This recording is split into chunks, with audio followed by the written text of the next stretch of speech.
આપણે વિવેક થોડું મોકલું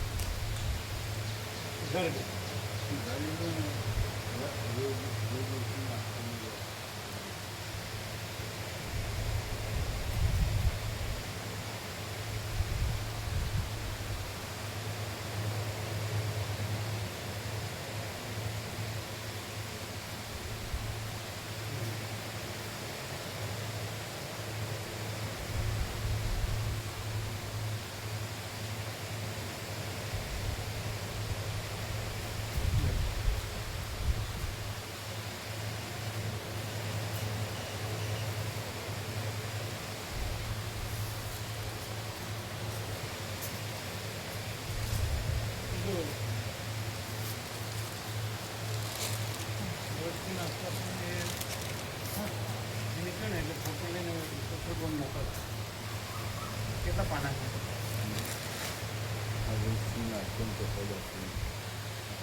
પાછળ લાઈટમાં બેસો ને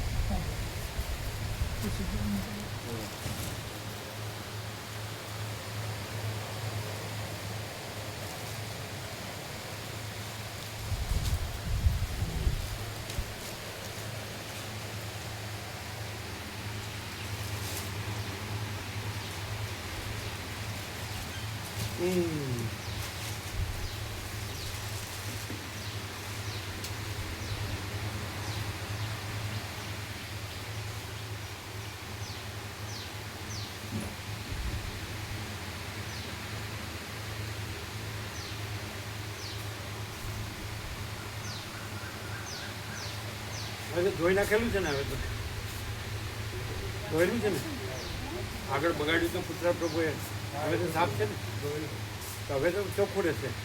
ખાટલો બગાડેલો હમણાં જ જોવામાં આવ્યો. ખાટલો એક બગાડેલો હમણાં જ જોવામાં આવ્યો. સુગંધ આવતી હતી તે ચિરાગ જોઈ ગયા.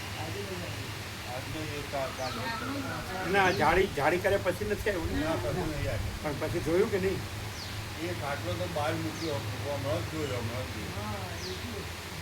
થોડો બગાડેલો પોઝિટિવ એટલે આગળનું ને તો કાલનો હાલનું હા જાળી બંધ. આજનો નહીં આજનો. આ લોકોએ હંમેશા આવતા જતા બંધ એક્ઝેક્ટ સોશિયલ ગ્રુપ મોકલો.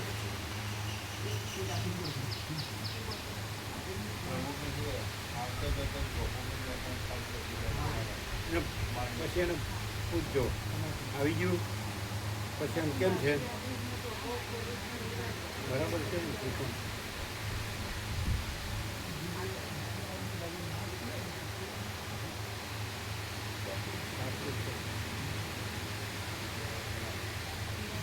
કેટલા પાના છે? 3 પાના છે. ત્રણેય મોકલે. આ લાવજો.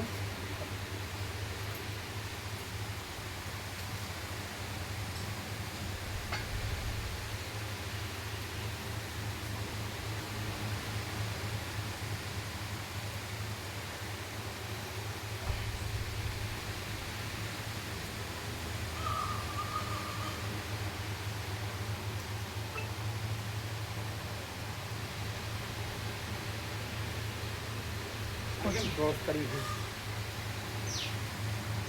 આ પંખાને? ક્રોસિંગ હું કામ કર્યું?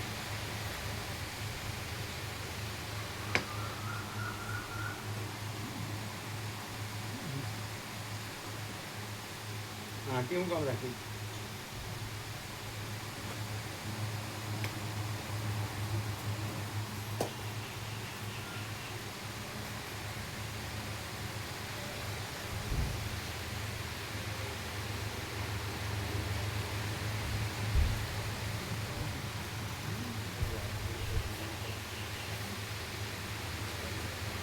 પહોંચી ગયું ત્યાં પહોંચી ગયું એને વાત કરો કે જોઈ લો કે બરાબર છે એનું શું છે તમે ઓમ બરાબર છે.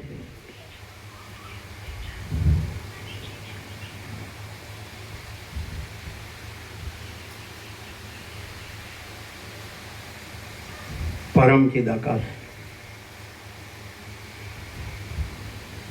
પરમ જ્યોતિ અખંડ જ્યોતિ महाचिदाकाश स्वयं प्रकाश संपूर्ण प्रकाश पूर्ण ब्रह्म अनंत तेजघन अनंत चिदघन परमाकाश केवल अनंत शुद्ध तेजघन परमाकाश अखिल आत्मा पूर्ण ब्रह्म परमात्मा परम चिदाकाश परम ज्योति अखंड ज्योति अनंत पूर्ण परम चिदाकाश परम शांति स्वयं सिद्ध स्वयं प्रकाश स्वयं पूर्ण स्वस्वरूप यही सब कुछ है, इसके सिवा कुछ नहीं है। शून्यवास अनंत कोटि महाकल्पो है ही नहीं।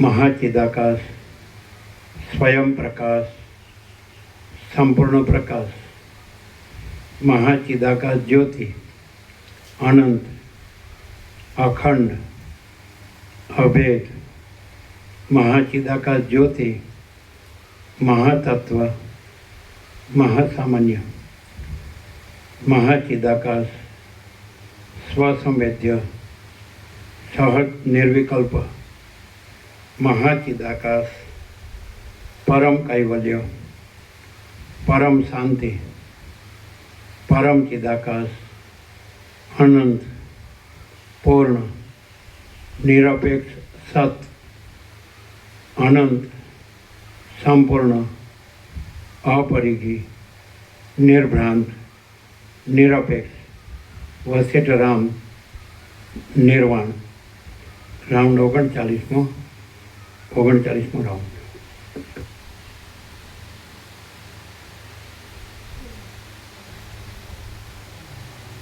આજે પેલાનો મહેન્દ્રપુરના ભત્રીજા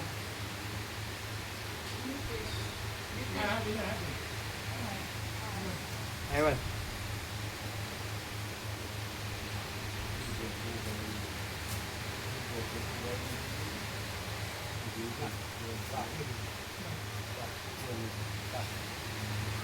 શું આપો બંધ કર્યો રહેજો કેટલા પ્રભુ જાઓ તમે રહો.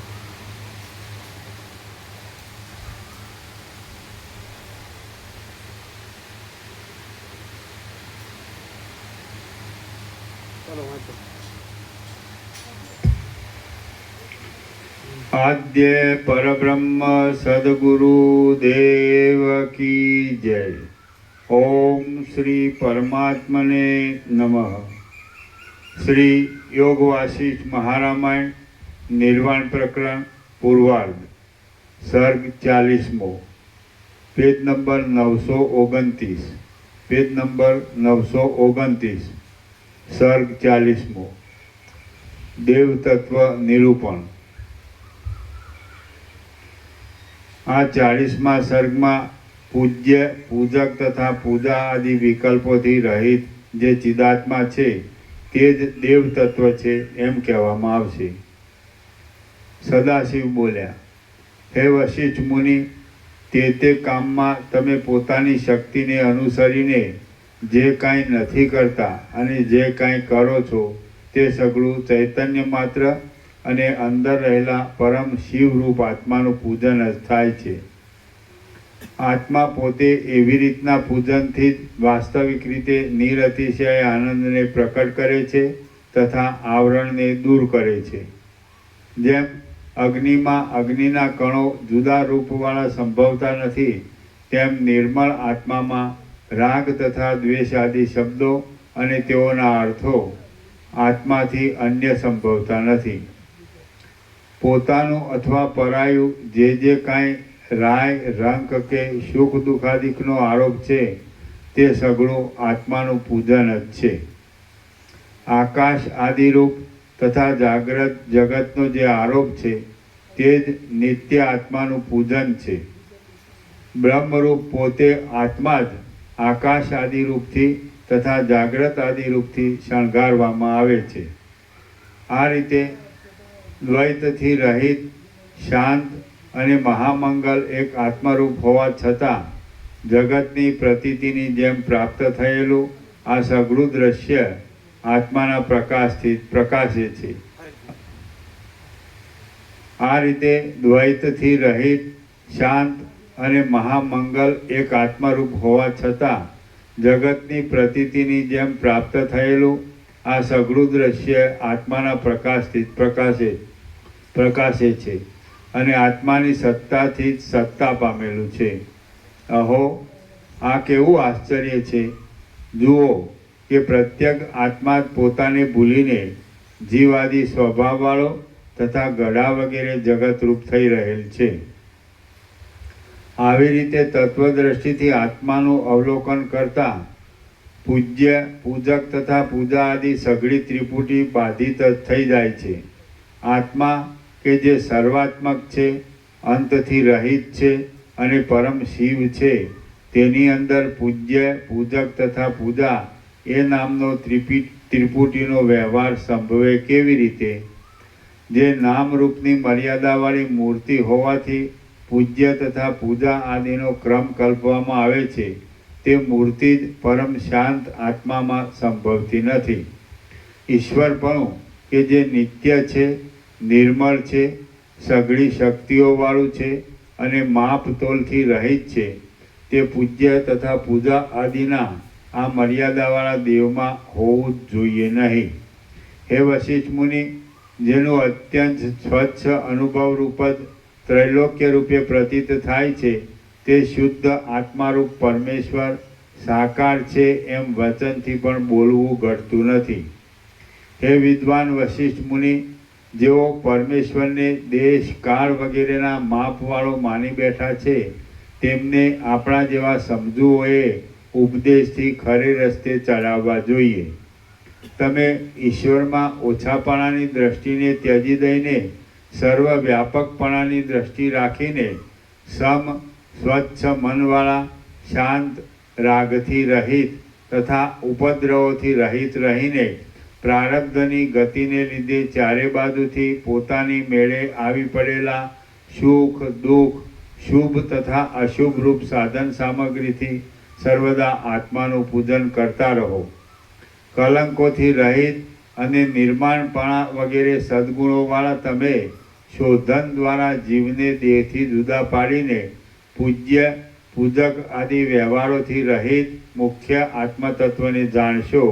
એટલે જેમ ચારે બાજુ સ્ફટિકમણીઓથી બનાવેલા અને જેની સમીપમાં બીજી કોઈ પણ વસ્તુ હોય નહીં એવા નવા ઘરમાં લેપ આદિ જાતનું કલંક ન લાગે, તેમ તમારામાં પણ જન્મ તથા દુઃખ આદિ કોઈ જાતનું કાંઈ પણ કલંક લાગશે નહીં. શ્રી યોગ વાસિષ્ઠ મહારામાયણમાં નિર્વાણ પ્રકરણના પૂર્વાર્ધનો દેવ તત્વ વિચાર નામનો સર્ગ 40મો સમાપ્ત. સર્ગ 41મો. શાસ્ત્ર તથા આચાર્ય આદિની સાર્થકતા. આ 41મા સર્ગમાં શાસ્ત્ર તથા આચાર્ય વગેરેનું સફળપણું, નામોના ભેદોની કલ્પના, અધ્યારોપનો ક્રમ અને છેવટે અપવાદ કહેવામાં આવશે. વશિષ્ઠ બોલ્યા, હે મહાદેવ, હે ત્રૈલોક્યના નાથ, હે મહાદેવ, હે ત્રૈલોક્યના નાથ, શિવ, પરબ્રહ્મ, આત્મા તથા પરમાત્મા ઇત્યાદિ શબ્દોથી આપ કોને કહો છો? જો એમાં કોઈ પણ શબ્દની પ્રવૃત્તિ નથી તો પછી તત, સત, કિંચિત, ન કિંચિત, શૂન્ય અને વિજ્ઞાન ઇત્યાદિ ભિન્ન ભિન્ન શબ્દોથી શું કહેવાય છે? સદાશિવ બોલ્યા, આદિ તથા અંતથી રહિત અને દ્વૈત વગરનું જે એક તત્વ છે, તેનાથી સત, શિવ, પરબ્રહ્મ તથા પરમાત્મા ઇત્યાદિ કલ્પિત નામોથી તેને બતાવીએ છીએ. તે તત્વ ઇન્દ્રિયોથી સમજાય એવું નથી, એટલે તે કાંઈ ન હોય એવી રીતે રહેલ છે, તેથી તે ન કિંચિત પણ કહેવાય છે. વશિષ્ઠ બોલ્યા, હે મહાદેવ, બુદ્ધિ આદિ સહિત ઇન્દ્રિયોથી જે તત્વ સમજાતું નથી તે તત્વ હોવા છતાં પણ તેને જાણવાનો કે જણાવવાનો ઉપાય નહીં હોવાથી મોક્ષની ઈચ્છાવાળો મુમુક્ષુ પુરુષ નિઃશંક રહીને તેને જાણવાનો પ્રયત્ન શી રીતે કરી શકે અને ગુરુ તેને જણાવવાનો પ્રયત્ન પણ શી રીતે કરી શકે? સદાશિવ બોલ્યા, જે પુરુષ મુમુક્ષુ હોય છે તે અવિદ્યાના સાત્વિક અંશરૂપ પોતાના મનને જ સારા શાસ્ત્ર તથા સદ્ગુરુ આદિ અવિદ્યાના સાત્વિક ભાગોથી સાફ કરે છે. એટલે પરમ તત્વ સ્વયં પ્રકાશ હોવાથી પોતાની મેળે જ પ્રકટ થાય છે.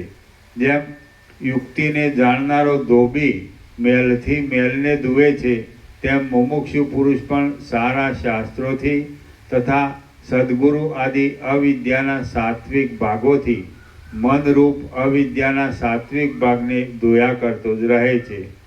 એમ કરતાં કરતાં કાકતાલીય ન્યાયની રીતિ પ્રમાણે અવિદ્યાનો સંપૂર્ણ નાશ થઈ જાય છે.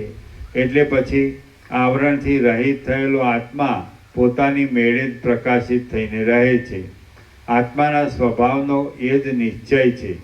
જેમ બે અંગારાને લઈ સામસામા એકબીજાની સાથે ધર્યા કરતો બાળક એ બંને અંગારાનો તથા તેની કાળાશનો નાશ થતાં પોતાની મેળે જ હાથના નિર્મળપણાને પ્રાપ્ત થાય છે, તેમ મુમુક્ષુ પુરુષ પણ અવિદ્યાના સાત્વિક ભાગરૂપ સારા શાસ્ત્ર આદિથી અવિદ્યાના સાત્વિક ભાગરૂપ પોતાના મનને ધર્યા કરતા પોતાની મેળે જ પરમ તત્વના પ્રકાશને મેળવે છે. અવિદ્યાના સાત્વિક ભાગરૂપ શાસ્ત્ર આદિથી હરકોઈ રીતે આત્માનો વિચાર કરતા અવિદ્યાના સાત્વિક અને તામસ બંને ભાગોનો નાશ થઈ નિર્મળ આત્માનો ઉદય થાય છે. આત્મા બુદ્ધિ આદિ ઉપાયો વડે પોતાથી પોતાને વિચારીને પોતે જ પોતાનું અવલોકન કરે છે. કેવળ આત્મા જ છે, અવિદ્યા મુદ્દલ છે જ નહીં એવો જે બોધ તે જ અવિદ્યાનો ક્ષય કહેવાય છે. જે કાંઈ આ જગત સંબંધી વસ્તુ છે તે આત્માથી ભિન્ન નથી, પણ આત્મા જ છે એમ સમજો. આત્મ સ્વરૂપ અને તે સ્વરૂપનું જ્ઞાન સાધનોની ગરજ વગરના છે. માટે ગુરુ તથા શાસ્ત્ર આદિ આત્મજ્ઞાનના કારણો નથી. ગુરુ લિંગ શરીરવાળો હોય છે અને આત્મા એ લિંગ શરીરથી રહિત છે. માટે ગુરુ આત્મજ્ઞાનના સાધનરૂપ નથી. જે વસ્તુ જેનો ક્ષય થાય ત્યારે પમાય એમ હોય તે વસ્તુ તે હોય ત્યાં સુધી પમાતી જ નથી. સઘળી અવિદ્યાનો ક્ષય થાય ત્યારે આત્મા પમાય એમ છે. માટે શાસ્ત્ર કે ગુરુ આદિ કાંઈ પણ અવિદ્યાના ભાગનો જ્યાં સુધી બાદ ન થાય ત્યાં સુધી આત્મા જણાતો નથી. હે વશિષ્ઠ મુનિ, જો કે આ રીતે ગુરુના ઉપદેશ આદિ ક્રમો આત્મજ્ઞાનના સાધનોરૂપ નથી, તો પણ તેઓ કંઠમાં પહેરેલો છતાં જે હાર ભૂલાઈ ગયો હોય તેના લાભની જેમ આત્માનો લાભ આપનારા છે. ગુરુના ઉપદેશોનો ક્રમ પ્રવૃત્ત થતાં શિષ્ય સમજી જાય છે. તેથી આત્મા જો કે બતાવી શકાય એવો નથી અને સમજાય તેવો નથી, તો પણ પોતાની મેળે પ્રકટ થાય છે. શાસ્ત્રોના અર્થોથી કે ગુરુના વચનોથી આત્મા પ્રત્યક્ષ થતો નથી, પણ પોતાના બોધને લીધે પોતાથી જ પ્રકાશે છે. તેમજ ગુરુના ઉપદેશો વિના અને શાસ્ત્રોના અર્થો વિના પણ આત્મા જણાતો નથી. કેમ કે ગુરુના ઉપદેશના તથા શાસ્ત્રોના અર્થના સંયોગની સત્તા જ આત્મજ્ઞાનને પ્રત્યક્ષ કરનારી છે. જેમ દિવસના સંયોગની સત્તાથી લોકોની હિલચાલ થાય છે, તેમ ગુરુ વેદાંત શાસ્ત્રનો અર્થ ને શિષ્યના લાંબા કાળ સુધીના સંયોગની સત્તાથી આત્મજ્ઞાન પ્રવર્તે છે. કર્મેન્દ્રિયો, જ્ઞાનેન્દ્રિયો આદિ અંત તથા સુખ દુઃખાદિકનો બાદ થાય ત્યારે પ્રકટ થનારા આત્માને શિવ, તત્, સત ઇત્યાદિ કલ્પિત નામો આપવામાં આવ્યા છે. જેમ સઘળું જગત જુદી જુદી સત્તાઓ રૂપે નથી પણ એક જ સત્તા રૂપે છે, તે સર્વનું આધાર તત્વ આકાશથી પણ અધિક સ્વચ્છ છે, અંત વગરનું છે અને વ્યવહારિક સતથી વિલક્ષણ છે. બ્રહ્મમાં સંપૂર્ણ શાંતિ ન મળવાને લીધે કૌંસમાં કંઈક વિક્ષેપ રહેવાને લીધે પાતળી વિદ્યાવાળા કહેવાતા અધિકારી શિષ્યોને મુક્ત કરવાની ઈચ્છા ધરાવનારા જગતના અને શુદ્ધ તત્વના વિચારરૂપ કલંકથી યુક્ત મનવાળા પરમાર્થની પાસેના જીવનમુક્તના માર્ગમાં રહેનારા અને આત્માનું ચિંતન કરનારા બ્રહ્મા, ઇન્દ્ર તથા રુદ્ર આદિ લોકપાલોએ અને મહાત્મા પંડિતોએ પોતાના સેવક લોકોને માટે શાસ્ત્રના વાક્યોની તથા અર્થોની રચનાને માટે અને વેદોના તથા વેદ સંબંધી સિદ્ધાંત ગ્રંથોના સાર્થકપણાને માટે નામો વગરના આત્મામાં ચિત્ત, બ્રહ્મ, શિવ, આત્મા, ઈશ, પરમાત્મા અને ઈશ્વર આદિ જુદા જુદા નામો કલ્પેલા છે. હે વશિષ્ઠ મુનિ, આ રીતે જે બ્રહ્મ તત્વ આકાશ આદિ પદાર્થોના આરોપના અધિષ્ઠાનરૂપ હોવાને લીધે બ્રહ્મરૂપ છે, ત્રણેય અવસ્થાઓના આરોપના અધિષ્ઠાનરૂપ હોવાને લીધે આત્મતત્વરૂપ છે અને સર્વદા સઘળા પ્રકારોથી સઘળી વસ્તુઓના સઘળા ભાવોનો નિર્વાહ કરનાર છે, તે તમે પોતે જ છો એમ નિશ્ચય કરીને સુખી રહો. પ્રાચીન બ્રહ્મવેત્તાઓએ શિવ, આત્મા અને પરબ્રહ્મ ઇત્યાદિ શબ્દોથી જ કેવળ ભિન્નતા રચેલી છે, પણ વાસ્તવિક રીતે સ્વરૂપમાં ભેદ નથી.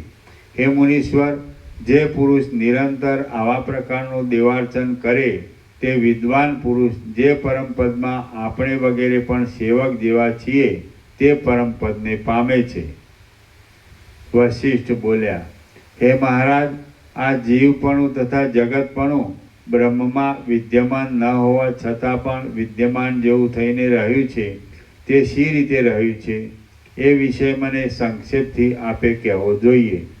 સદાશિવ બોલ્યા, જે આ બ્રહ્માદિ શબ્દોનો અર્થ છે તે કેવળ નિર્વિષય શુદ્ધ અનુભવ જ છે એમ સમજો. જેમ પરમાણુની પાસે મેરુ સ્થૂળ છે તેમ એ અનુભવની પાસે આકાશ પણ સ્થૂળ છે. એ અનુભવ નિર્વિકલ્પ સમાધિમાં પ્રસિદ્ધ ચિત્ત અને આનંદના એકરસ સ્વભાવમાં રહેલો છતાં પણ અને દ્રશ્યોથી રહિત છતાં પણ દ્રશ્યોના સંસ્કારના જ્ઞાનને લીધે જ્યારે દ્રશ્યોની કલ્પના કરવામાં આવે છે ત્યારે ચિત્ત એ નામને યોગ્ય થાય છે. જેમ પુરુષ સ્વપ્નમાં પુરુષપણામાંથી વનના હાથીપણાને પ્રાપ્ત થાય છે, તેમ દ્રશ્યોની કલ્પનાને લીધે એ ચિત્ત ક્ષણ માત્રમાં અહંતાને પ્રાપ્ત થાય છે. એ ચિત્તને અહંકાર પ્રાપ્ત થાય એટલે તેને દેશ અને કાળની કલ્પનાઓ થાય છે. આ કલ્પનાઓ મેળવી એ જ ચિત્ત સત્તા સંસ્કારના જાગવાથી પવનની લહેર જેવા પ્રાણરૂપ ચલનની કલ્પના કરવાથી તેવા ચલનને ધારણ કરીને જીવ એ નામવાળી થાય છે. આવી રીતે મૂર્ખની સ્થિતિમાં આવેલી એ જીવ શક્તિ નિશ્ચયરૂપ સંસ્કાર જાગતા બુદ્ધિપણાને પ્રાપ્ત થાય છે. પછી શરીર, વાણી અને મનના સંસ્કારો જાગતા એ અહંતાને આત્માના સ્વરૂપને એકદમ ઢાંકી દેનારી શબ્દ શક્તિ, ક્રિયાશક્તિ તથા જ્ઞાન શક્તિની કલ્પના ઉઠે છે અને તેથી તે અહંતાની અંદર તે પ્રત્યેક શક્તિઓ રૂપે સ્ફુરે છે. એ સઘળો વર્ગ મળી તુરત સ્મૃતિને અનુકૂળ થતાં ભૂતવાળું મન થાય છે કે જે મન સંકલ્પરૂપ વસ્ત્રના બીજરૂપ છે. વિદ્વાનો એ મનને આતિવાહિક કૌંસમાં નિર્વાહને યોગ્ય દેહ કહે છે. અંદર રહેલી સાક્ષીરૂપ બ્રહ્મ શક્તિથી વ્યાપ્ત થયેલું એ મન જ આત્માના સ્વયં પ્રકાશપણાના બળને લીધે પ્રમાતારૂપ થાય છે. આ રીતે અંદરની કલ્પના જ બહારના દ્રશ્યોની સત્તાની કલ્પનામાં કારણરૂપ થાય છે. એ ચિત્તમાં જ કલ્પનાથી ઉત્પન્ન થતી નીચેની શક્તિઓ કૌંસમાં સત્તાઓ બહાર ઉદય પામેલી નહીં છતાં પણ પાછળથી જાણે બહાર સ્થૂળ રૂપે રહેલી હોય એવી પ્રતીત થાય છે. વાયુ સત્તા, ચલન સત્તા, સ્પર્શ સત્તા, ત્વચા સત્તા, તેજના પ્રકાશવાળી ચક્ષુ સત્તા, રૂપ સત્તા, જળ સત્તા, રસના સત્તા, રસ સત્તા, ગંધ સત્તા, પૃથ્વી સત્તા, બ્રહ્માંડના 2 પદની સત્તા, અત્યંત મોટાપણાવાળી બ્રહ્માંડ સત્તા, દેશ સત્તા અને સર્વથી જોડાયેલી છતાં આકાર વગરની કાળ સત્તા, એ સગળી સત્તાઓના સમૂહનો સમાવેશ આતિવાહિક દેહના સ્વરૂપમાં થાય છે. જેમ બીજ ક્રમે કરીને વધવાથી અંકુર, કાંડ, શાખા તથા પાંદડા વગેરે રૂપે સ્ફુરે છે, તેમ આતિવાહિક કે જેનું પુર્યષ્ટક કૌંસમાં ઇન્દ્રિયોરૂપી 8 દ્વારવાળી નગરીવાળો, પુર્યષ્ટક એ બીજું નામ છે, તે સઘળી સત્તાઓ રૂપે સ્ફુરે છે. જે કાંઈ આ સઘળું છે તે આતિવાહિક દેહનું જ બહાર સ્ફુરણ છે એમ સમજો.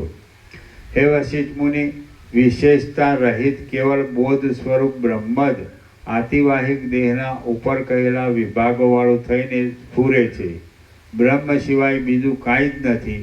હે વશિષ્ઠ મુનિ, આ રીતે જે આ સઘળું જગત થયું છે તે અજ્ઞાનીની દ્રષ્ટિથી થયું છે. વાસ્તવિક કાંઈ પણ થયું નથી. અજ્ઞાન પણ નથી, આતિવાહિક દેહ પણ નથી, ચિદાભાસ પણ નથી અને ચિદાભાસથી ચેતના પામેલું બીજું પણ કાંઈ નથી. જેમ એક જળરૂપ સમુદ્રના મધ્યમાં જે કાંઈ તરંગાદી થાય છે તે જળના જ વિલાસરૂપ હોય છે, તેમ પરમાત્મામાં સ્ફુરેલું આ જગત કેવળ પરમાત્માના જ વિવર્તરૂપ છે અને કેવળ પરમાત્માની સત્તાથી સત્તાવાળું છે. કેમ કે જે કાંઈ દ્રશ્ય છે તે સઘળું અનુભવ જ છે એમ સમજવાથી અનુભવરૂપ થઈ જાય છે. એ અનુભવથી જુદું પાડતા મુદ્દલ રહેતું જ નથી. જો વિચાર કરીએ તો દ્રશ્યોની પરમાત્માથી જુદી મનાતી સત્તા સંકલ્પના નગર જેવી થઈ જાય છે. જો જગતનું સ્વરૂપ વિચારવાથી જાણવામાં આવે તો તે બ્રહ્મરૂપ જ થઈ જાય છે.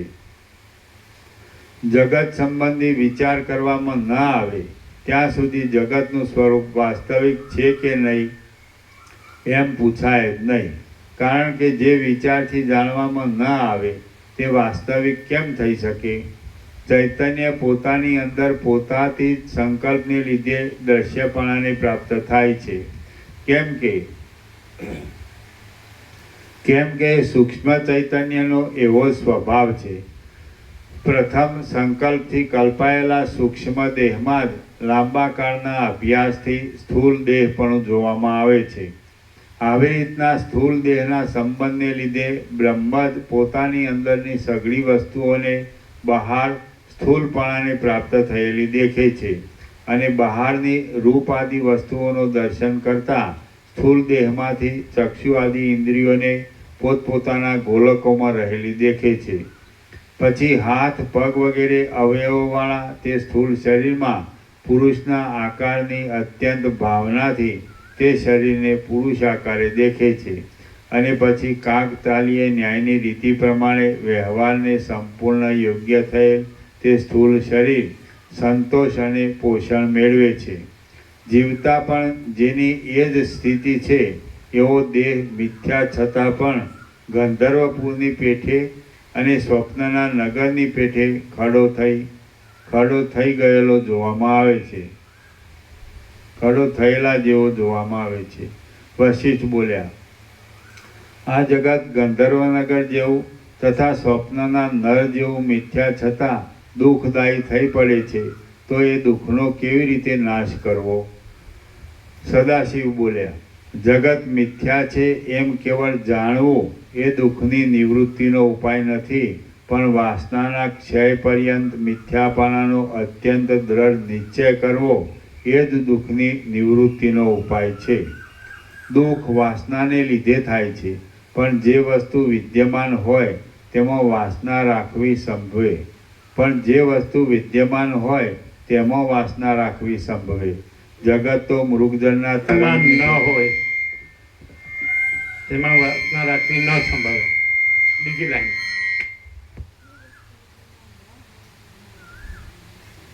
જે વસ્તુ વિદ્યમાન હોય તેમાં વાસના રાખવી સંભવે, જે વસ્તુ વિદ્યમાન ન હોય તેમાં વાસના રાખવી ન સંભવે.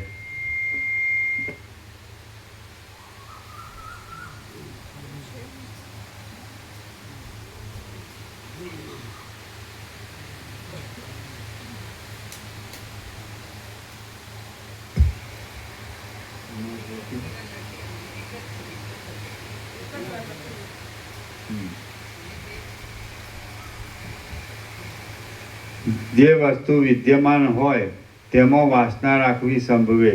જગત તો મૃગજળના તરંગની પેઠે સદાને માટે છે જ નહીં, માટે તેમાં વાસના રાખવી નહીં. જગત મુદ્દલ બે વખત વાંચ્યું એટલે હા તમે 2 વખત હા વાંચ્યું. પ્રભુ હા હા ભૂલ થઈ. હા. હા. જગત તો મૃગજળના તરંગની પેઠે સદાને માટે છે જ નહીં, માટે તેમાં વાસના રાખવી નહીં.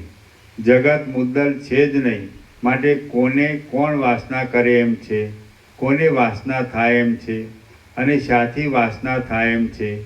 સ્વપ્નનો નર ઝાંઝવાના પાણીને પીવે એ વાત સંભવે જ કેમ? જે જગત દ્રષ્ટા, અભિમાન, મન અને વિચારાદી કલ્પનાવાળું છે તે જગત જ મુદ્દલ છે નહીં, માટે જે અનુભવ માત્ર સત્ય વસ્તુ છે તે જ કેવળ શેષ રહે છે, કે જે વસ્તુમાં વાસના પણ નથી, વાસનાને ઉપજાવનાર પણ કોઈ નથી, અને વાસનાને યોગ્ય પણ નથી, પરંતુ જેમાં સઘળી કલ્પનાઓ દૂર થાય છે તેવો એક કેવળ ભાવ જ છે. વ્યવહારની કે પ્રતિભાસની દ્રષ્ટિએ બાળકોને જે વેતાલ દેખાય છે તે અનુભવી માણસને નહીં દેખાતા તેને પોતાના સિવાય બીજું શું અવશેષ રહે છે? આ જગત એ નામની ચિત્તની વાસના વેતાલની પેઠે શૂન્ય છતાંય ઉદય પામેલી છે, માટે તે વાસનાની શાંતિ થાય એટલે દુઃખની અત્યંત નિવૃત્તિ જ છે. જે માણસ અહંતામાં, જગતમાં અને ઝાંઝવાના પાણીમાં સાચાપણાનો ભરોસો રાખે છે તે અભાગ્યા માણસને ધિક્કાર છે. એવો માણસ ઉપદેશને યોગ્ય જ નથી. બ્રહ્મવેત્તા વિવેકી પુરુષને ઉપદેશ આપે છે, પણ જેને સારા માણસો આદર આપતા નથી, જે અનેક ખોટી શંકાઓ કરનાર છે, અને જેમને દેહનું અભિમાન દૂર થયું નથી તેને ઉપદેશ આપતા નથી.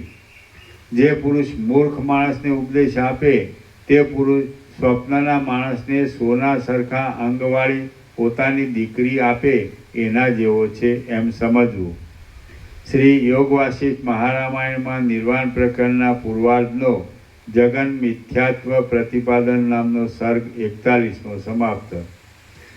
સર્ગ 42મો સૃષ્ટિ માયાકલ્પિત છે.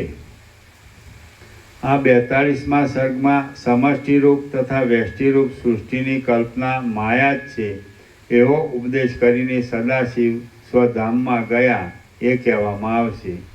વશિષ્ઠ બોલ્યા, હે મહારાજ, સૃષ્ટિના આરંભમાં ચિદાકાશમાં રહેલો અને જેણે દેહરૂપી ભ્રમ દીઠો હોય છે એવા તે જીવની પછી શી સ્થિતિ થાય છે? સદાશિવ બોલ્યા, જેમ સ્વપ્નનો નર પોતાના શરીરને તૈયાર થયેલું દેખે તેમ ઉપર કહેલા ક્રમ પ્રમાણે સર્વથી પર ચિદાકાશમાં રહેલો જીવ પોતાના શરીરને તૈયાર થયેલું દેખે છે. ચૈતન્ય સર્વત્ર વ્યાપક હોવાને લીધે જેમ સ્વપ્નનો નર પણ સઘળું કાર્ય કરે છે, તેમ સૃષ્ટિના આરંભમાં થયેલો એ હિરણ્યગર્ભ નામનો સમષ્ટિ જીવ પણ આજ સુધી કાર્ય કરે જાય છે. પછી એ પ્રથમ થયેલો પ્રખ્યાત પુરુષ હું સનાતન છું, હું અવ્યક્ત છું અને હું સમષ્ટિ પુરુષ છું એવી રીતના નામોની કલ્પના પોતામાં કરી લે છે, અને બહારની વસ્તુઓમાં પણ અનેક પ્રકારના નામો કલ્પી લે છે. એ પહેલો જીવ જ કોઈ સૃષ્ટિમાં સદાશિવ, કોઈ સૃષ્ટિમાં વિષ્ણુ, કોઈ સૃષ્ટિમાં વિષ્ણુની નાભીથી ઉત્પન્ન થયેલા બ્રહ્મા, કોઈ સૃષ્ટિમાં કેવળ બ્રહ્મા અને કોઈ સૃષ્ટિમાં દુર્ગા આદિ બીજા નામો કલ્પી લે છે. કારણ કે એ સંકલ્પમય પુરુષ છે અને સંકલ્પથી જ અનેક શરીરને પ્રાપ્ત થાય છે. એ પહેલો પુરુષ સંકલ્પ પુષ્ટ થઈ મનરૂપી મૂર્તિને પ્રાપ્ત થઈને જે પદાર્થને જેવી રીતનો કલ્પે છે તે પદાર્થને તેવી રીતનો સારી પેઠે અનુભવે છે. એની જ કલ્પનાથી થયેલું આ સઘળું જગત દ્રશ્ય વેતાલની પેઠે અસત છે તથા શૂન્ય જ છે, પણ ભ્રાંતિની દ્રષ્ટિથી સત છે. અહંતાની અને જગતની સ્થિતિ આ પ્રમાણે છે. એ આદિપુરુષ કે જે પોતે સર્જેલાનો પોતે જ દ્રષ્ટા થાય છે, પોતાના સ્વરૂપનો વિચાર કરવાથી નિમેષ માત્રમાં પરમાત્મા રૂપ થઈ જાય છે અને સ્વરૂપને ભૂલી જતા નિમેષ માત્રમાં અપાર સંસારમાં આવી પડે છે. નિમેષ માત્રમાં કલ્પનાથી સઘળું કરવાને સમર્થ એ આદિ પુરુષ બહારના વિષયોમાં આસક્ત થવાથી જ મહાકલ્પોની પરંપરાનો અનુભવ કરે છે. પ્રત્યેક પરમાણુમાં, સોયના છિદ્ર વગેરે પ્રત્યેક આકાશમાં અને પ્રત્યેક ક્ષણમાં પણ સૃષ્ટિઓના કલ્પોના તથા મહાકલ્પોના ઉદયસ્તો થયા કરે છે. એ જુદી જુદી અનેક સૃષ્ટિઓમાંથી કેટલીક સૃષ્ટિઓમાં જો વાસનાની તુલ્યતા હોય તો જીવોને પરસ્પર જોવામાં આવે છે. કેટલીક સૃષ્ટિઓમાં જો વાસનાની તુલ્યતા ન હોય તો પરસ્પરના જોવામાં આવતી નથી, પણ તે સૃષ્ટિઓનો અધિષ્ઠાન તો સઘળા જીવોને પ્રત્યક્ષ જ હોય છે. જીવોની ભાવનાઓ ઉપરથી સર્વત્ર સૃષ્ટિઓ થાય છે અને સૌની દ્રષ્ટિથી સત્ય જણાય છે, પરંતુ તે સઘળી સૃષ્ટિઓ પરમાત્મા રૂપ આકાશમાં આકાશ રૂપ જ છે, કૌંસમાં શૂન્ય જ છે. પોતે સત પણ ન કહી શકાતી અને અસત પણ ન કહી શકાતી એ સૃષ્ટિઓ સ્વપ્નના પર્વતની પેઠે અદૃશ્ય પણ થઈ જાય છે. દેશની તથા કાળની કલ્પના પણ સૃષ્ટિની કલ્પનાની સાથે જ થાય છે. માટે અમુક દેશમાં કે અમુક કાળમાં સૃષ્ટિ થાય છે એમ નથી, પણ સૃષ્ટિના કરનારની કલ્પના પણ સૃષ્ટિની સાથે જ છે. માટે સૃષ્ટિનો કર્તા પણ કોઈ નથી, એ સૃષ્ટિઓ છે એમ પણ નથી, કલ્પના કરવાનું પણ કાંઈ નથી અને કલ્પના કરવાનો કાળ પણ નથી. માટે જેમ સ્વપ્નના નગરની રચનાનું થવું તથા બંધ પડી જવું જરા પણ દેશને કે કાળને રોકતું નથી, તેમાં જગતમાં કાંઈ ઉત્પન્ન પણ થતું નથી અને કાંઈ નષ્ટ પણ થતું નથી, પરંતુ ચૈતન્યમાં જ સંકલ્પનું રૂપ ધરીને સઘળો ચમત્કાર કરે છે. એ સિદ્ધાંત છે. જેમ સંકલ્પનો પર્વત ઘણા દેશને તથા ઘણા કાળ વગેરેને રોકે છે, એમ જણાતા છતાં કશાને રોકતો નથી, તેમ આ મિથ્યાભૂત જગત ઘણા દેશને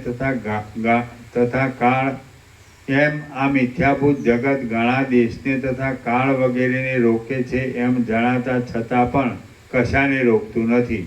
જેમ સંકલ્પમાં મેરુએ દેશ કાળ વગેરેને કશાને રોકેલું નહીં છતાં પણ જાણે તેણે ઘણા દેશને તથા ઘણા કાળને વગેરેને રોકેલા હોય એમ જણાય છે, તેમ આ મિથ્યાભૂત જગતે દેશકાળ વગેરે કશાને રોકેલું નહીં છતાં પણ જાણે તેણે ઘણા દેશને તથા ઘણા કાળ વગેરેને રોકેલા હોય એમ જણાય છે. જેમ પુરુષ સ્વપ્નમાં ક્ષણ માત્રમાં પોતાની મેળે પોતાનાથી જુદો થઈ જાય છે, તેમ તે પુરુષ ક્ષણ માત્રમાં કીડા વગેરે યોનિઓમાં જન્મ લઈ અન્ય થઈ જાય છે. સ્થાવરોની જાતિઓ તથા જંગમોની જાતિઓ કે જેઓ અંડજ આદિ 4 ભેદથી ગણાય છે, તેઓ તથા રુદ્રથી માંડીને તૃણ પર્યંત જાતિઓ પણ સંકલ્પથી ક્ષણ માત્રમાં પ્રકટ થાય છે. હમણાં પણ વાસનાની સૂક્ષ્મતાથી કેટલીક સૃષ્ટિઓ પરમાણુ જેવી છે અને વાસનાની સ્થૂળતાથી કેટલીક સૃષ્ટિઓ અધિક સ્થૂળતાવાળી પણ છે. ભૂતકાળની સૃષ્ટિમાં પણ એ જ ક્રમ હતો અને ભવિષ્યકાળની સૃષ્ટિમાં પણ એ જ ક્રમ થશે એમ સમજો. આ સંસારરૂપ માયા એ પ્રમાણે મિથ્યા જ છે એવી ભાવનાને અભ્યાસથી દ્રઢ કરવામાં આવે તો ભેદ ટળી જઈ પરમાત્માનો સાક્ષાત્કાર થાય છે. આત્મા ચૈતન્ય જો આંખના પલકારાના સોમા ભાગની ક્ષણમાં પોતાના સ્વરૂપને ભૂલી બહાર નજર કરે તો આ સંસારરૂપ દુર્દશા ઉદય પામે છે. આત્માની પોતાના સ્વરૂપમાં જે સ્થિતિ છે તે જ બ્રહ્મપણું છે. શિલાના આકાશની જેમ, એની નીચે ટિપ્પણી છે, શિલાનું આકાશ શિલારૂપ જ છે. શિલાના આકાશની જેમ અનુભવરૂપ આત્મચૈતન્યની પોતાના સ્વરૂપમાં જે સ્થિતિ થવી તે જ અનાદિ પ્રકાશ આપનાર બ્રહ્મ એ શબ્દથી કહેવાય છે. અભિમાનની વૃદ્ધિથી જેમ જેમ સંસાર વધતો જાય છે તેમ તેમ મિથ્યાભૂત દિશા દેશ અને કાળે કરેલી મર્યાદાઓ આવી પડતા આત્માનો પ્રકાશ ઓછો થાય છે અને તેથી આત્મા ક્ષુદ્ર બનતો જાય છે.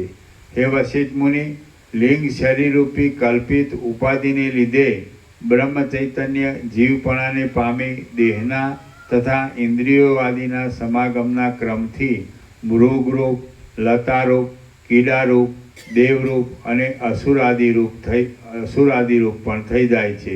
જેમ મજબૂત દોરામાં માળા ગૂંથાઈને રહે છે તેમ નિત્ય વ્યાપક અનંત જગતમાં રહેલ અને જગતને બનાવનાર જે તત્વમાં આ અનિર્વચનીય જગત ગૂંથાઈને રહેલું છે તે તત્વ દૂર પણ નથી, પાસે પણ નથી, ઊંચે પણ નથી, નીચે પણ નથી, તમારું પણ નથી, મારું પણ નથી, પહેલાં પણ નથી, આજ પણ નથી, સવારે પણ નથી, વ્યવહારની દૃષ્ટિએ પણ નથી, પ્રતિભાસની દૃષ્ટિએ પણ નથી અને વચમાં પણ નથી, પરંતુ દેશ કાળ વગેરેની સઘળી મર્યાદાઓથી રહિત છે.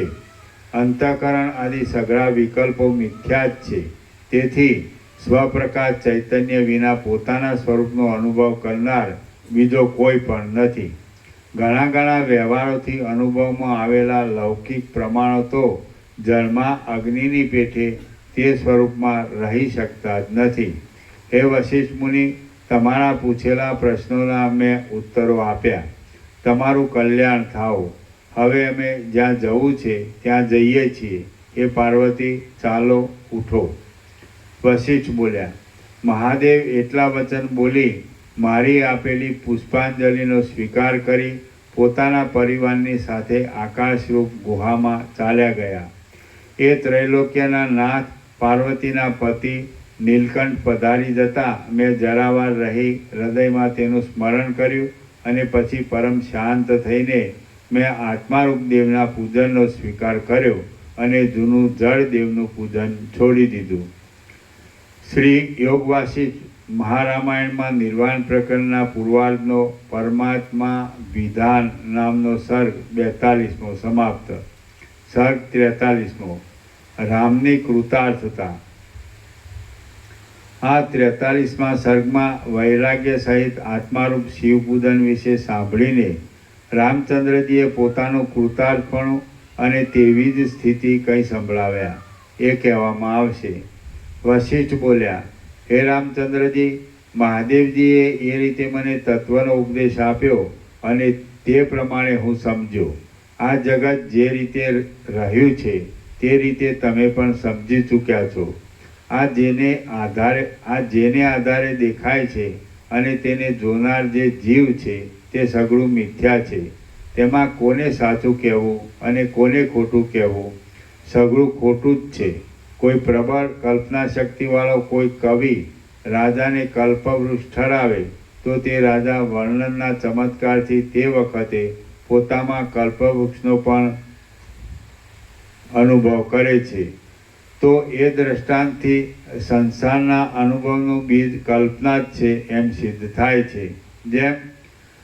જેમ જળમાં પ્રવાહ છે, પવનમાં ગતિ છે અને આકાશમાં શૂન્ય છે, તેમજ આત્મામાં જગતપણું છે.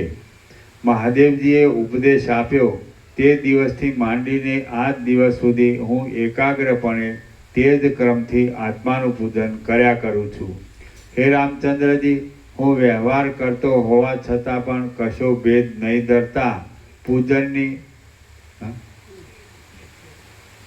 હે રામચંદ્રજી, હું વ્યવહાર કરતો હોવા છતાં પણ કશો ખેદ નહીં ધરતા પૂજનની એ જ પદ્ધતિને આજ સુધી અનુસર્યો છું. વ્યવહારની પદ્ધતિ પ્રમાણે જે ક્રિયાઓ તથા જે આચરણો આવી પડે છે તે સર્વને પુષ્પોમાંની આત્માનું પૂજન સતત કર્યા કરું છું. જો કે સુષુપ્તિમાં એવું પૂજન દૂર થાય છે તો પણ સુષુપ્તિમાં રહેતી અવિદ્યાની વૃત્તિરૂપ પુષ્પથી પૂજન થાય છે. તેથી મારું પૂજન કદી તૂટતું નથી, રાત દિન ચાલ્યા જ કરે છે. જો કે આવી રીતનું પૂજન સઘળા પ્રાણીઓ સતત કર્યા કરે છે તો પણ તેઓને ફળ મળતું નથી. તેનું કારણ એ છે કે તેઓને તેવી સમજણ નથી. યોગીઓ તેવા પ્રકારની સમજણથી પૂજન કરે છે, માટે તેઓને તે પૂજનનું ફળ મળે છે. હે રામચંદ્રજી, તમે આવી દ્રષ્ટિ રાખી આસક્તિ વગરના ચિત્તથી આ સંસારરૂપ અરણ્યમાં વિહાર કરો, એટલે તમને કોઈ જાતની મૂંઝવણ નહીં આવે. હે ભલા નિયમોવાળા રામ, ધનના કે બંધુના વિયોગથી મોટું દુઃખ આવી પડે ત્યારે પણ આ દ્રષ્ટિનો આશ્રય કરીને વિચાર કરજો. ધનનો કે બંધુઓનો ઉદય કે ક્ષય થાય તેમાં સુખ કે દુઃખ ધરવા નહીં, કેમ કે સર્વદા સંસારના સઘળા દેખાવો નાશ પામનારા જ છે. વિષયોની ગતિ મનને વ્યાકુળ કરનારી છે, એ તમે જાણો છો. વિષયો પ્રથમ આવે છે, પછી જાય છે, અને ગયા પછી પોતાની વાસનાથી પુરુષને દુઃખી કરે છે. પ્રેમ અને ધન વિષયોની જેમ અકસ્માત થયેલા નિમિત્તોથી પ્રાપ્ત થાય છે અને અચાનક થયેલા નિમિત્તોથી જતા રહે છે. હે નિર્મળ મનવાળા રામચંદ્રજી, જગતની તે ક્રિયાઓ તમારી નથી અને તમે તેઓના પણ નથી. આ પ્રકારનું જે કાંઈ આ જગત છે તે તુચ્છ જ છે, માટે વૃથા શોક શા માટે ધરો છો? હે ચૈતન્ય માત્ર વ્યાપક સ્વરૂપવાળા, જે કાંઈ જગત છે તે તમારો જ વિવર્ત છે, માટે પોતાના સ્વરૂપના વિવર્તમાં હર્ષ કે શોક કરવો ઘટતો નથી. હે રામચંદ્રજી, તમે ચૈતન્ય માત્ર સ્વરૂપવાળા છો અને જગત તમારાથી ભિન્ન નથી, માટે તમને કોઈ પણ પદાર્થમાં આ ત્યાજ્ય છે અને આ ગ્રાહ્ય છે એવી કલ્પના કેમ થવી ઘટે?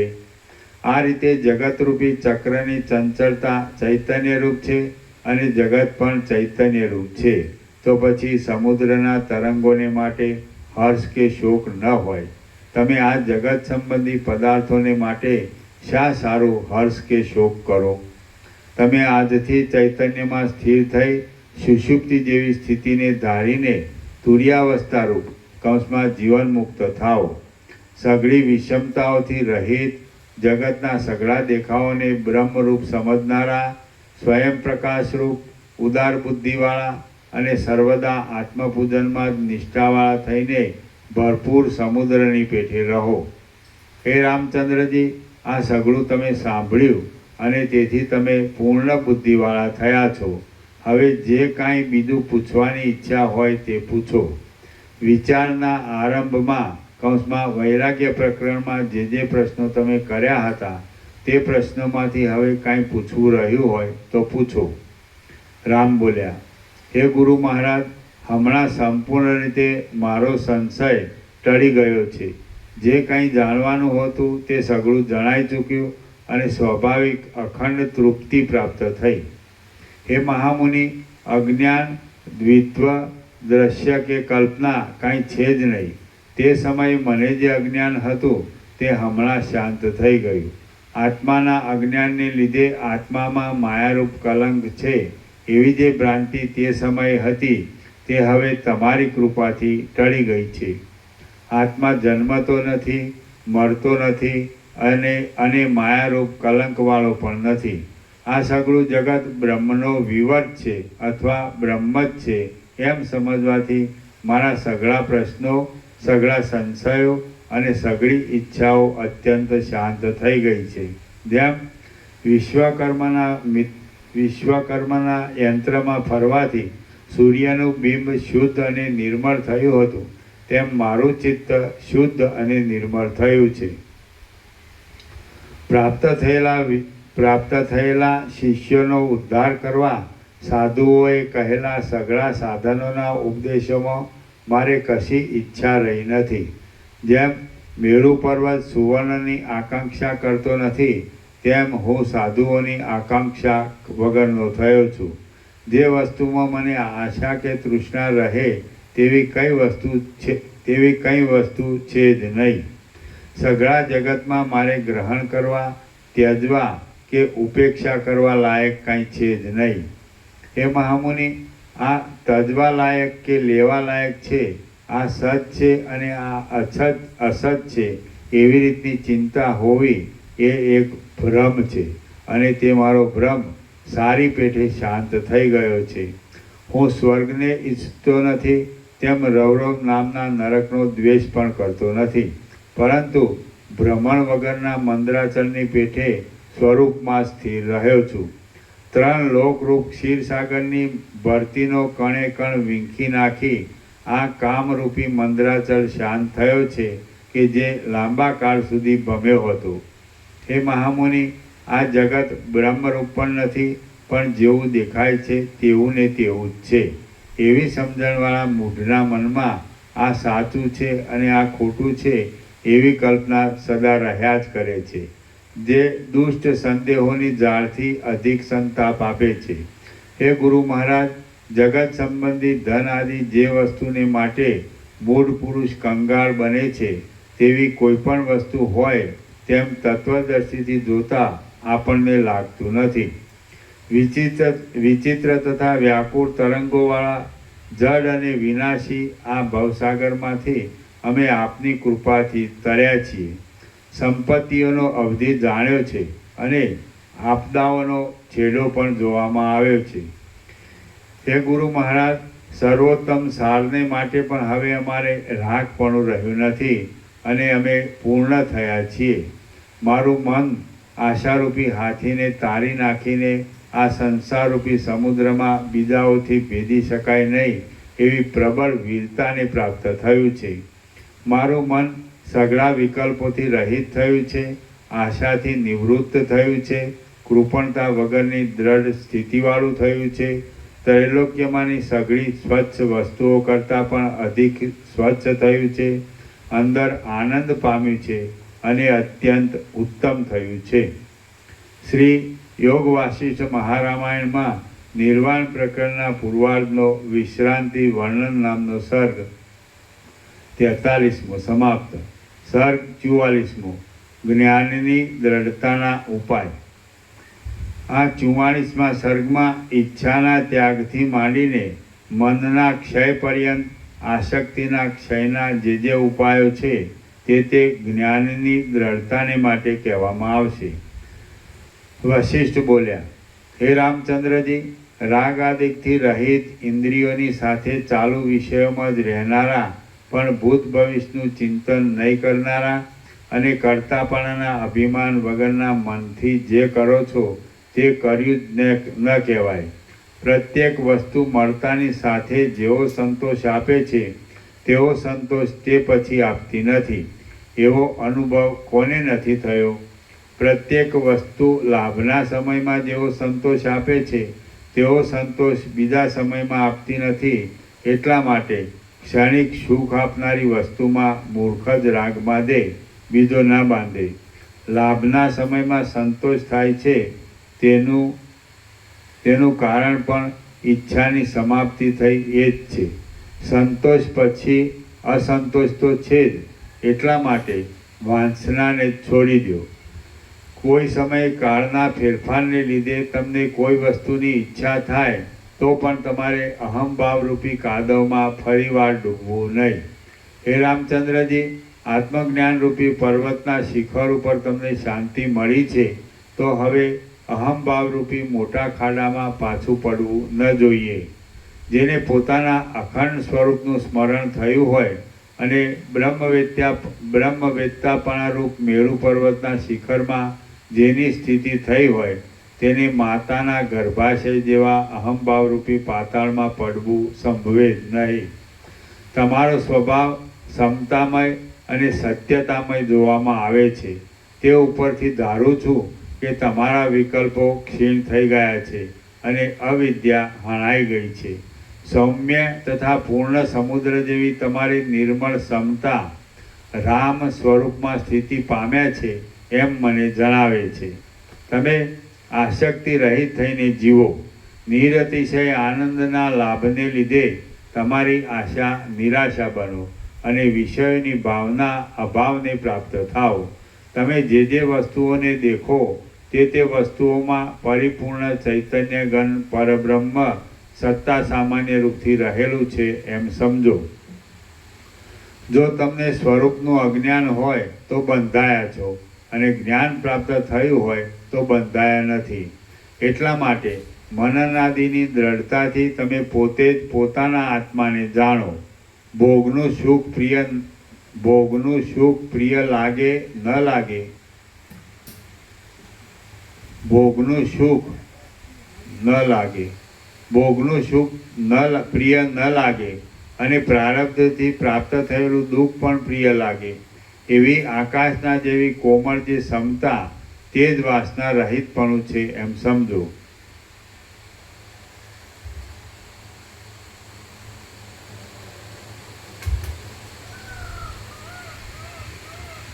જો અંદર વાસના નહીં હોય અને અમો પ્રભુ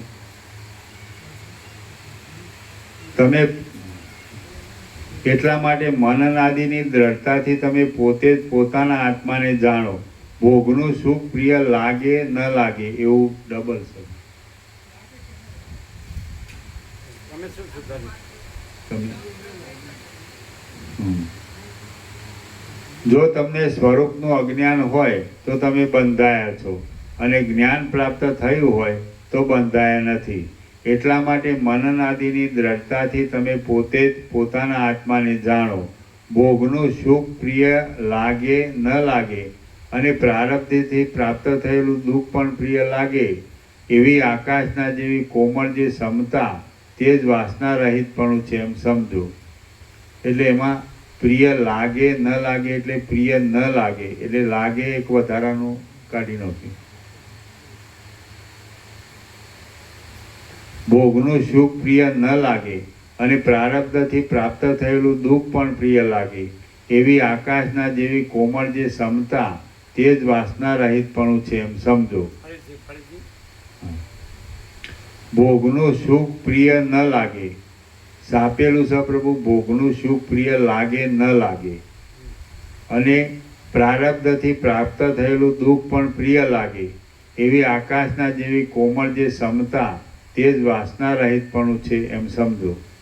ભોગનું સુખ પ્રિય ન લાગે, ન લાગે એટલે વચમાં એક લાગે વધારાનું છે એક જ નથી.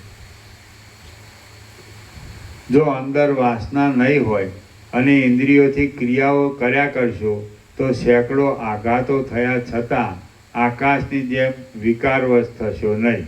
જ્ઞાતા, જ્ઞાન તથા જ્ઞેય ઇત્યાદિ ત્રિપુટીઓનો તથા દુઃખને પણ આત્માની સાથે એક કરી દઈને શાંતપણાથી અનુભવશો તો તમને ફરીવાર સંસારનો ફેરો થશે નહીં. સંસારનો ઉદય ચિત્તની ગતિથી છે અને ચિત્તની ગતિ રોકાતા સંસારનો નાશ છે. એટલા માટે વાસના તથા પ્રાણને રોકી મનને ગતિ વગરનું કરી નાખો. સંસારનો ઉદય પ્રાણની ગતિથી છે અને ચિત્તની ગતિ રોકાતા સંસારનો નાશ છે. એટલા માટે પ્રાણને અભ્યાસથી અને પ્રયોગથી ગતિરહિત કરો.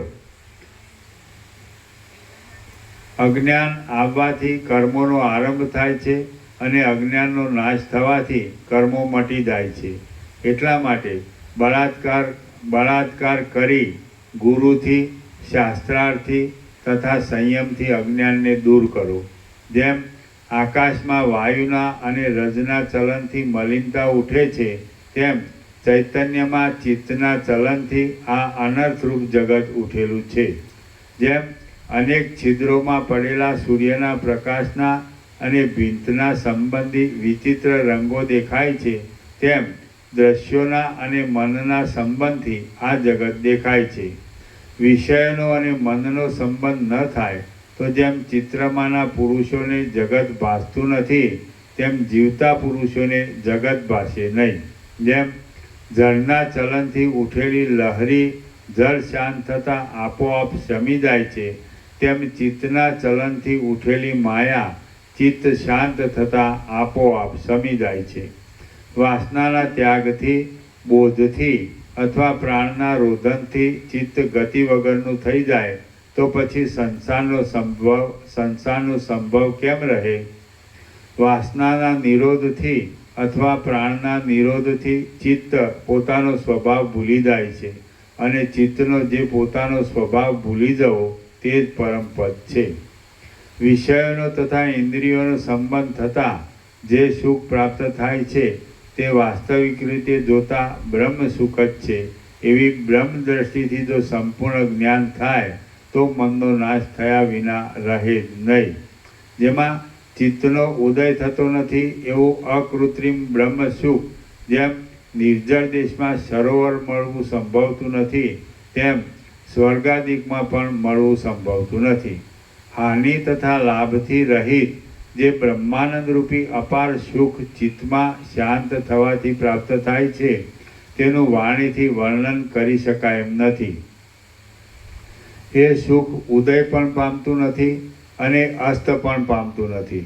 બોધથી ચિત્તનો નાશ થાય છે અને ભ્રાંતિથી ચિત્તની પ્રતીતિ થાય છે. જેમ બાળકની આગળ કલ્પના માત્રથી વેતાલ ખડો થાય છે, તેમ ખોટી સમજણથી આપણી આગળ આ સંસારરૂપ મોહ ખડો થયો છે. જેમ તાંબા પર સોનાનો પટ દેવામાં આવે તો તે તાંબુ દેખાતું નથી, તેમ જ્ઞાનીઓનું ચિત્ત વિદ્યમાન છતાં પણ બોધરૂપ પટ દેતાની સાથે જ નહીં જેવું થઈ જાય છે. જ્ઞાનીનું જે ચિત્ત તે ચિત્ત કહેવાતું નથી પણ સત્વ કહેવાય છે. જેમ તાંબુ સોનાના પટને લીધે બીજા નામવાળું તથા બીજા રૂપવાળું થઈ જાય છે, તેમ ચિત્ત બોધને લીધે બીજા નામવાળું તથા બીજી સ્થિતિવાળું થઈ જાય છે. ચિત્તનું જે ભ્રાંતિથી બીજપણું છે તે ન રહે એટલે ચિત્તનો લય થયો સમજવું. જે પદાર્થ હોય તેનો પૂરેપૂરો નાશ થવો સંભવતો જ નથી. એટલા માટે બોધથી ચિત્તનું ભ્રાંતિઓથી રહિતપણું થાય એ જ ચિત્તનો નાશ છે. વિકલ્પવાળા ચિત્ત આદિ પદાર્થો સસલાના શિંગડાની પેઠે જ છે. વિકલ્પવાળા ચિત્ત આદિ પદાર્થો સસલાના શિંગડાની પેઠે જ છે. ચિત્ત આદિ સઘળા પદાર્થો આત્માના જ વિવર્ત છે, માટે આત્માના બોધથી લીન થઈ જાય છે. સત્વપણાને પામેલું ચિત્ત જગતની સ્થિતિમાં કેટલાક કાળ સુધી ચોથી અવસ્થા સમાધિમાં વિહાર કરીને પછી તુર્યાતીત થઈ જાય છે. હે રામચંદ્રજી, જે અખંડ અને ભરપૂર બ્રહ્મ છે તે જ અનેક ભુવનોરૂપી ભ્રાંતિઓના સમૂહ રૂપે દેખાય છે. બ્રહ્મ એક છતાં પણ સર્વાત્મપણાથી અનેક રૂપે દેખાય છે, માટે બ્રહ્મ વિના બીજું કાંઈ હોવું સંભવતું જ નથી. જેમ હૃદયમાં મનોરથથી કલ્પાયેલા નગરો વગેરે પદાર્થો હૃદયમાં રહી શકતા નથી, તેમાં જગતનો વાસ છિદ્ર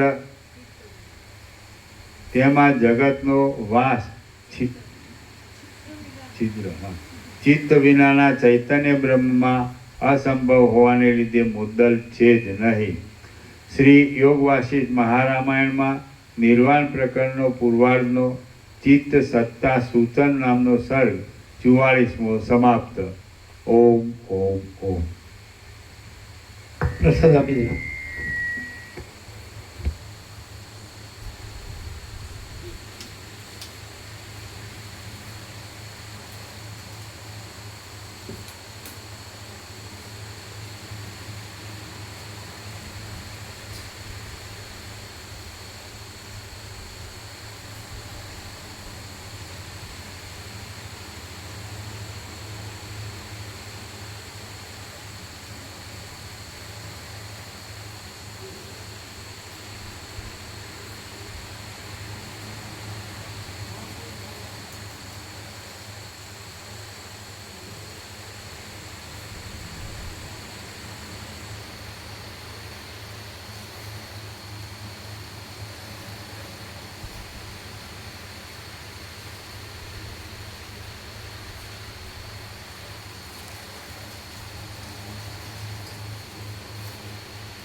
વરસાદમાં પલળે નહીં.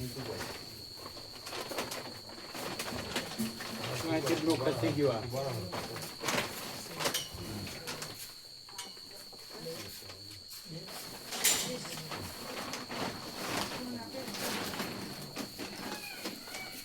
સેવા પ્રભુ એમના આ વસ્ત્રાલય નીતેશ પ્રભુ લઈને આવ્યા છે યાત્રાની 2 જણની પાસે.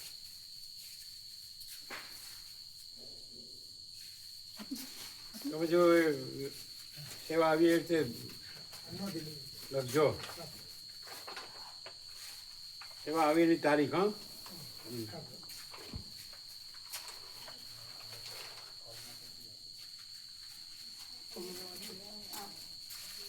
એટલે પહેલામાં છે ને શું કહેવાય,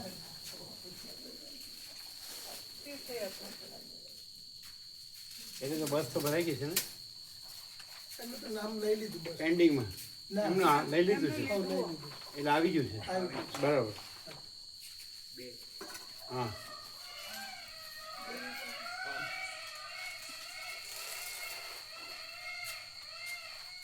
તમારે તમારે સેવા છે ને, માનપૂર્ણમાં સેવા છે ને, સેવા છે ને માનપૂર્ણમાં છે પ્રભુ 10 છે. છે ને. એ તો શું કરવાનું ખબર, તમારે જે સેવા લેવાની હતી ને 18 સમથિંગ, એ તો આપણે એટલો સોશિયલ પ્રોગ્રામ ફૂલ કરીને આપી ને, તો એ તમે લઈ શકો આમાં. પછી આવે ને સોશિયલ પ્રોગ્રામ આવશે એક્સ્ટ્રા, એટલે આમાં કરી શકો બસમાં, જરૂર પડે તો. તમને ખ્યાલ આવ્યો?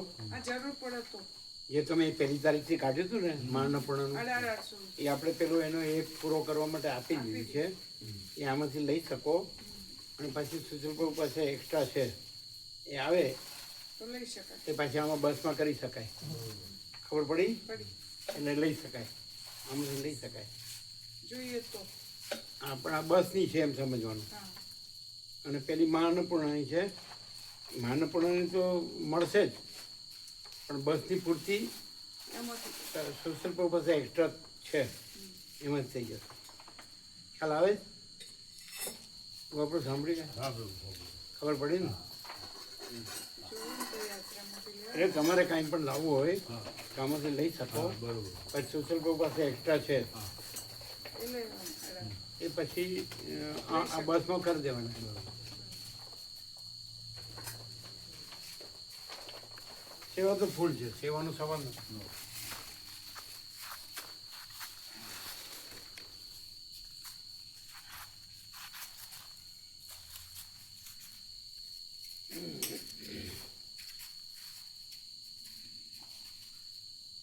એ 38ની બસ કરી.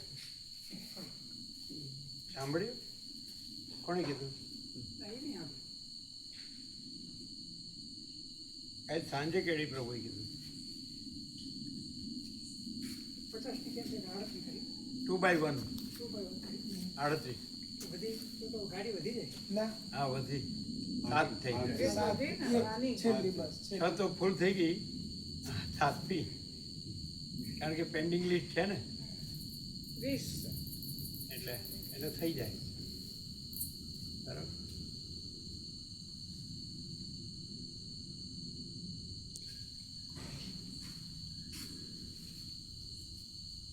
એટલે એ કહે છે ત્યાં વ્યવસ્થા થઈ જશે એમ, એવું કે. તો વાંધો નહીં. હવે પૂછ્યું થશે ને, એટલે કે હા હોત. એ તો ફોનથી ત્યાં લખાવી દેશે. વાંધો નહીં.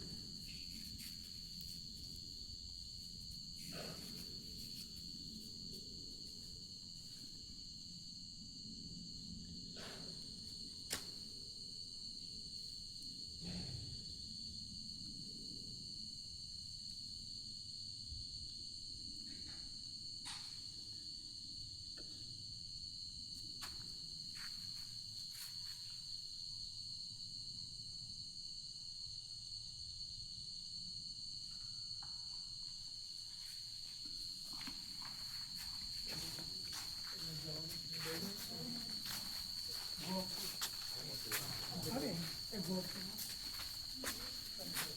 શું છે?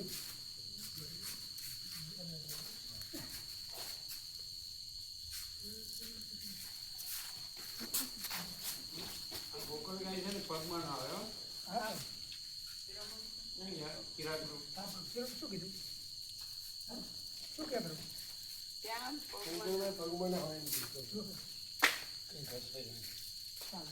એટલે લઈ લો પગમાં ના આવે. ગોકળ કઈ પગમાં ના આવે, હા લઈ લો અંધારામાં. લઈ લઈએ પછી પગમાં ના આવે ને મૂકજો. હા હા લઈ લો ઊંધી નો મૂકતા, હા સતી જ મૂકજો. હા ચલો જય પ્રભુ જય પેલા શું વાળા છે બોલ નીચે એ જ પડી ગયું મેં જોયું હતું કે મારા પચાસ રૂપિયા પડી જ છે.